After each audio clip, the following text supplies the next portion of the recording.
बिस्मिल्लाहिर्रहमानिर्रहीम। अस्सलाम दोस्तों, आप देख रहे हैं MWTV। मेरा नाम मोहम्मद वारिस है।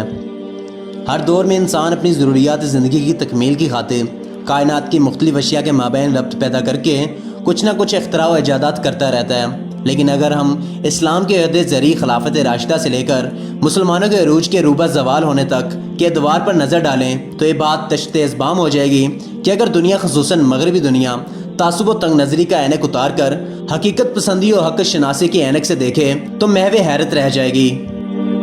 इस्लामी मुहक्किकीन और मुफरिकीन ने ऐसी अशिया की इजादात कर रखी हैं या फिर इनकी बुनियाद डाली है जिनके बगैर आज के जदीद दुनिया का तसव्वुर करना भी मुहाल होता है। तो अगर मुस्लिम साइंसदानों को आज के जदीद दौर का बानी और मोज कहा जाए तो ये कहना बेजा ना होगा।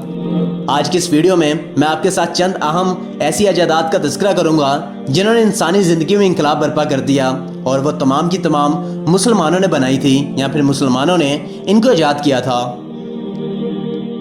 वीडियो शुरू करने से पहले मेरी आप तमाम लोगों से गुजारिश है कि आप इस वीडियो को आखिर तक लाजमी देखिएगा, क्योंकि इस वीडियो में ऐसे ऐसे फैक्ट्स बताए जाएंगे जिनसे आप अभी तक ना आशना और ना वाकिफ़ होंगे। और अगर आप अभी तक हमारे चैनल पर नए हैं तो हमारे इस चैनल को सब्सक्राइब ज़रूर कर लें और बेल आइकन को भी ज़रूर प्रेस कर लीजिएगा।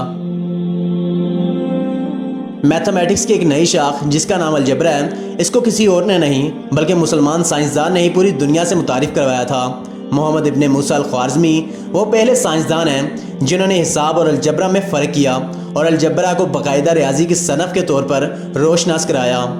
यूरोप पहली बार हिसाब के इस नए सिस्टम से 12वीं सदी ईस्वी में रोशनास हुआ था, जब बरतानवी मुहक्किक रॉबर्ट ऑफ चेस्टर ने अल-ख्वारिज़मी की शोहरा आफाक तसनीफ़ किताबुल जबरा व मुकाबला का तर्जमा किया। अल-ख्वारिज़मी को मुतफ़क्का तौर पर दुनिया भर में अलजबरा का बानी समझा जाता है और लफ्ज़ एल्गोरिथम भी इनके नाम से ही कशीदा किया गया है। इल्म बसरियात पर दुनिया की सबसे पहली और शाहकार तसनीफ़ किताब अल-मुनाज़िर इब्न अल-हैशम ने लिखी थी। करीब अल-सल्जमी आइनों पर तहकीक भी इनका ही शानदार कारनामा है। उन्होंने लेंस की मैग्नीफिकेशन पावर को भी तफसील के साथ दुनिया के सामने रखा था। उन्होंने अपनी खरात पर आतशी शीशे और करवी आईने बनाए।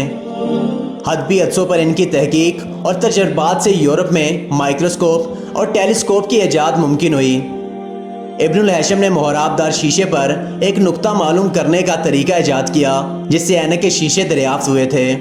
इब्न अल-हैशम ने आंख के हिस्सों की तशरीह के लिए डायग्राम बनाए और इनकी तकनीकी इस्लाहात ईजाद की, जैसे रेटिना, कैटरेक्ट, कॉर्निया, जो कि अभी तक मस्तमल हैं। आंख के बीच में उभरे हुए हिस्से पुतली को इसने अत्सा कहा, जो कि मसूर की दाल की शक्ल का होता है। लतीनी में मसूर को लेंथल कहते हैं, जो कि बाद में लेंस बन गया। दुनिया का सबसे पहला कैमरा यानी कि पिन होल कैमरा भी इब्न अल-हैशम की ही काबिल फ़ख्र ईजाद है, जिससे तस्वीरी सनत का आगाज़ हुआ था।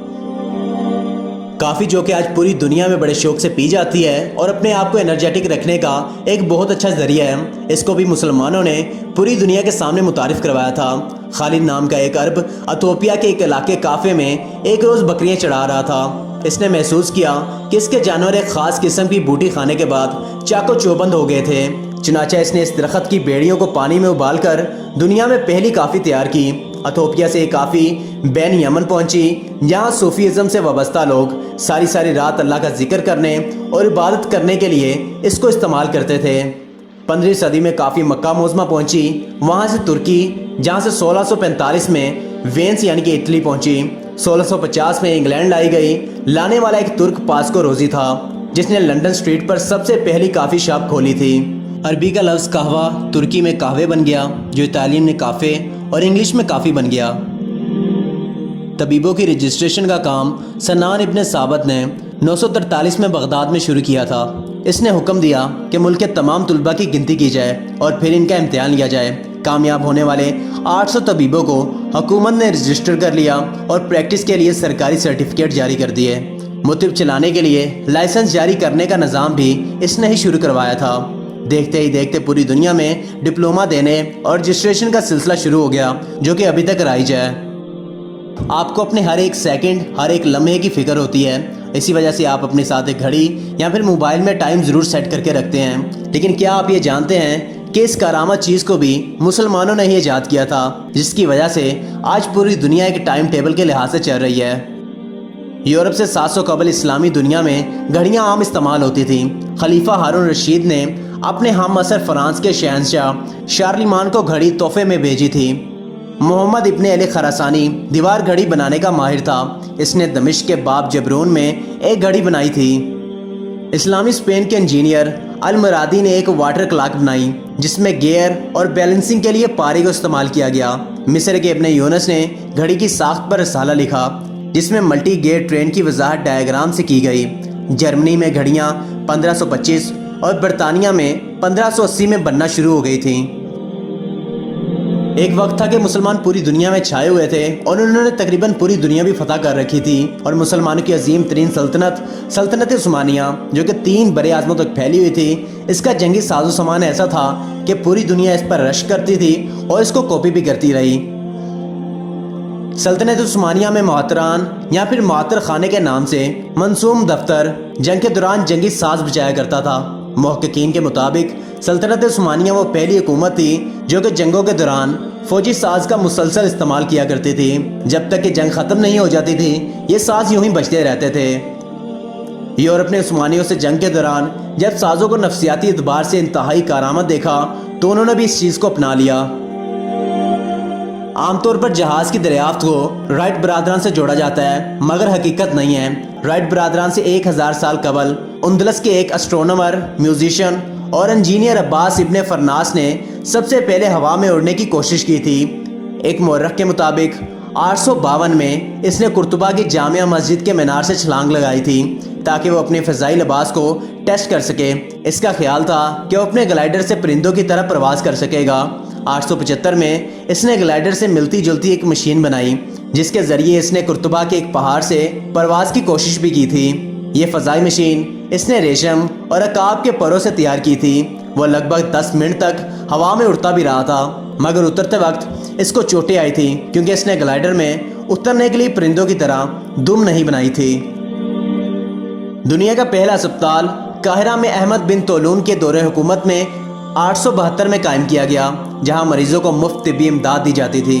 ہسپتال میں مریضوں کی تیمارداری کے لیے باقاعدہ تربیت یافتہ نرسیں اور تربیت کا شعبہ بھی تھا۔ بعض ایسی ہسپتال کی طرز پر بغداد اور پھر دنیا کے دوسرے ممالک میں بھی اس طرح کے ہسپتال کو قائم کیا گیا۔ دنیا کا سب سے عظیم حکیم اور ریاضی دان بو علی الحسنین ابن عبداللہ السینا تھے، جنہوں نے طب کی دنیا میں انتہائی اہم ترین دریافتیں کی۔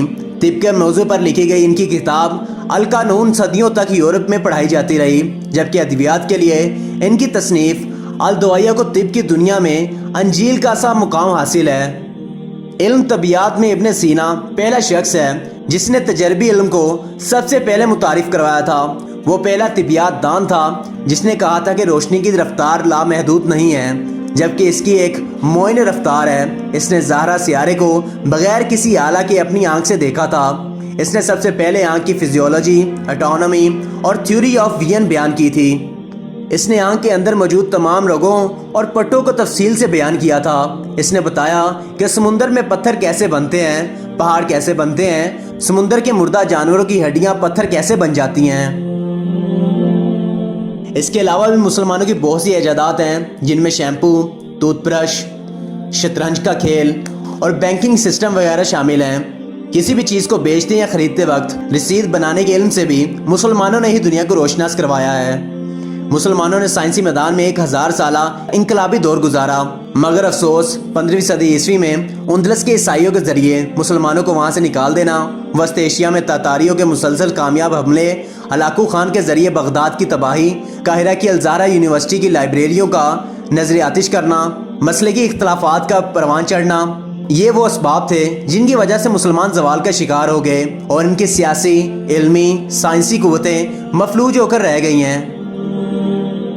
اس میں کوئی شک نہیں ہے کہ مسلمانوں نے دنیا کو بہت کچھ دیا ہے، اور اگر مسلمان سائنسدان یہ ساری ایجادات نہ کرتے تو آج دنیا شاید صدیوں پیچھے ہوتی۔ मगर अफसोस की बात तो ये है कि आज के नौजवान मुसलमानों को इन साइंसदानों का नाम तक नहीं पता और आजकल के दानिश्वर अपनी नौजवान नस्ल को ये समझा रहे हैं कि मुसलमानों ने तो कोई दानिश्वर या फिर कोई साइंसदान पैदा ही नहीं किया। जितनी भी इजादात हैं ये तो सारी यूरोप वालों ने की हैं और मुसलमानों का इसमें कोई अमल दखल नहीं है। ये सारी बातें करने से पहले मेरे ख्याल से उनको एक बार हिस्ट्री को ज़रूर पढ़ लेना चाहिए। बाय द वे, आप लोगों की इस बारे में क्या राय है? मुसलमानों की जो इजादात हैं उनके बारे में आप लोग क्या कहना चाहेंगे और आपको ये मेरी वीडियो कैसी लगी? अपनी राय का इज़हार कमेंट बॉक्स में ज़रूर करिएगा। अगर आपको ये मेरी वीडियो अच्छी लगी है तो वीडियो को लाइक करें और दोस्तों के साथ भी ज़रूर शेयर करिएगा ताकि इन नामवर मुसलमान साइंसदानों के बारे में तमाम लोग जान सकें और आगे भी शेयर कर सकें। अगर आप अभी तक हमारे चैनल पे नए हैं और चाहते हैं कि इस तरह की मजीद अच्छी वीडियोस मैं आपके लिए बनाता रहूं तो हमारे चैनल को सब्सक्राइब कर लें और बेल आइकन को जरूर प्रेस कर लीजिएगा ताकि हर नई आने वाली वीडियो का नोटिफिकेशन आप तक बर वक्त पहुंच जाए और आप किसी भी वीडियो से महरूम ना रह जाएं। अब आपसे मुलाकात होगी इंशाअल्लाह अगली वीडियो में। तब तक अपना और अपने प्यारों का ख्याल रखिएगा, अपनी दुआओं में हमें याद करिएगा। अल्लाह निगहबान।